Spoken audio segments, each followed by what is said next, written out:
Hi my ওয়াইটিএফস and my এফবিএফস, আশা করি তোমরা সবাই ভালো আছো। কিছুদিন আগেই আমার ছোট্ট রাইসোনাকে নিয়ে চলে গেছিলাম পার্কে। ও প্রথম এবার পার্কে গেছে, আর আমাদের সাথে ছিল আমার রাইসোনার দিদু আর মিমি। আমার রাই কিশোরী ঘুরতে ভীষণ ভালোবাসে, কিন্তু পার্কে আগে কখনো নিয়ে আসা হয়নি। আসলে আগে তো ঘুমের টাইমটাও ঠিকঠাক ছিল না, এখন যত বড় হচ্ছে টাইমিংগুলো পারফেক্ট হয়ে যাচ্ছে।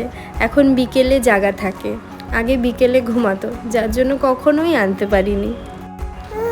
আমার মামামটা পার্কে গিয়ে ভীষণ খুশি হয়েছিল, কিন্তু একটাই প্রবলেম, ও বাড়িতে যত কথা বলে, যত হাসি খুশি থাকে, বাইরে ততই চুপচাপ, একটুও কথা বলে না, খুব কম হাসে।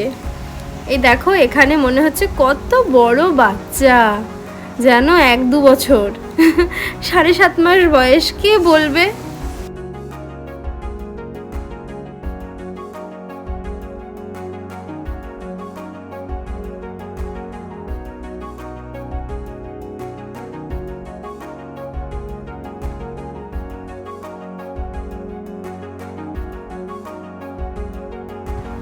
আমার মাম্মাম পার্কের সমস্ত রাইডসগুলোতে চড়ছে, আর আমার মাম্মামের মিমি ভয় পাচ্ছে, বলছে যে সাবধানে ধরিস, পড়ে যেন না যায়। তবে পার্কে গিয়ে আমার একটা জিনিস চোখে পড়লো, আমার এত খারাপ লাগলো যে দুটো বাচ্চা, দাদা আর বোন, দাদাটা ওর বোনকে এত জোরে জোরে ঘোরাচ্ছে, দোলাচ্ছে, কিন্তু যখন তখন পড়ে যেতে পারে। ওর মাটা ফোনে এত ব্যস্ত যে বাচ্চার দিকে তাকানোর মতন তার সময়ই নেই। আমার মা এদিকে বাচ্চাগুলোকে বলছে যে পড়ে যাবে, ওর মাকে বলল, আমিও ডেকে বললাম, তারপরে ওর বাচ্চার দিকে তাকাচ্ছে। এটা না করা একদম ঠিক না। আমরা হাজার ব্যস্ত থাকি, বাচ্চা আমাদের ফার্স্ট প্রায়োরিটি হওয়া উচিত।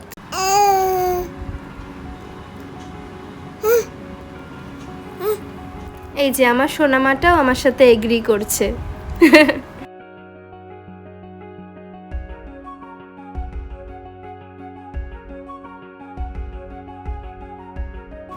এরপরেই হাঁস ছেড়ে যেই না স্লিপারে যাচ্ছি, আমার বুনু তো ভীষণ রাগ করছে, বলছে দিদি তুই নিজেই স্লিপারে ভয় পাস, আর তুই রাইকে নিয়ে উঠছিস স্লিপারে। ওকে বলছি আরে শুধু ফটোশ্যুটের জন্য। আমার কি মাথা খারাপ, ওকে নিয়ে আমি স্লিপারে যাব, নামবো ওখান থেকে? এই যে এইভাবে নামছি, বাকি তো সব ছবি তুলেছি। এই একটা রাইডস আমার একদম পছন্দ হয় না, সেটা হলো স্লিপার। বাদ বাকি ওই মেলাতে 4 তারা কী সব আসে না, যেটা একদম উল্টে যায়, আমি সেটাতেও ভয় পাই না। আমার তো ভীষণ ইচ্ছা বাঞ্জি জাম্পিং, আমার সেটাতেও ভয় লাগে না। বাট স্লিপার আমার একটুও পছন্দ না, বডির উপরে একদম কন্ট্রোল থাকে না।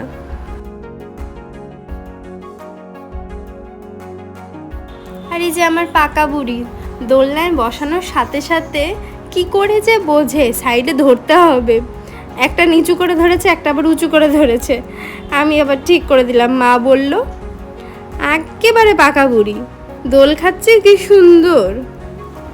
প্রায় 3 মাস বয়স থেকে ওর বাবার বাইকে চড়ে ঘুরে বেড়ায়, কিন্তু এই কিছুদিন হলো দুদিকে পা দিয়ে বসা শিখেছে। ও বাবা, সেখানেও বলতে হয় না যে ওর বাবাকে ধরতে হবে, ঠিক জামাটা ধরে নেবে, আর যখন দাঁড়ায় ওর বাবার চুলটা ধরে নেয় সাপোর্টের জন্য। এত দুষ্টু, মিকি মাউসের ওপরে বসে ভীষণ আশ্চর্য হয়ে গেছে, কি করবে, এত বড় জিনিসটা কি। আর এইদিকে এই যে রায়ের মিমি আর দিদু দোল খাচ্ছে, দুজন বাচ্চা হয়ে গেছে বাচ্চার সাথে। আমার আর দোল খাওয়া হচ্ছে না, আমার রাই কিশোরীকে দোল দিতে দিতেই আমার দিন পার হয়ে যাচ্ছে। এদিকে সুইমিং পুলের দৃশ্য দেখে আমারও সুইমিংয়ের কথা মনে পড়ে গেল।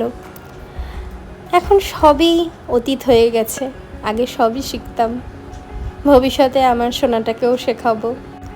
এদিক থেকে আমি নিজেকে খুব লাকি বলে মনে করি, যতটা সম্ভব আমার বাবা মা আমাকে সব কিছুই শেখানোর চেষ্টা করেছে। আজকে এই পর্যন্তই।